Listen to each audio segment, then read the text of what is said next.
Kung naghahanap ka ng wall decor na merong Bible verse, isa ito sa marirecommend ko din sa inyo mga mima. Napakaganda ng mga Bible verse na nakalagay and design. Ayan.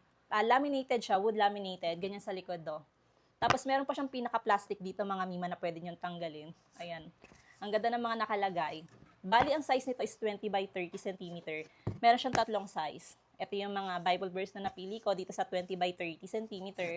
And ito naman yung 30 by 40. Ayan, medyo malaki-laki na siya.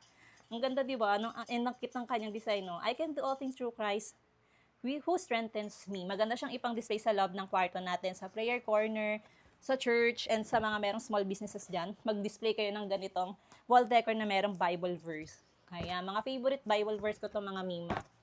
Ang ganda, di ba? Ang ganda ng design, no? Ayan, maganda yung quality nito mga mima. And yung pinakamalaking size is ito. 40 by 60 cm.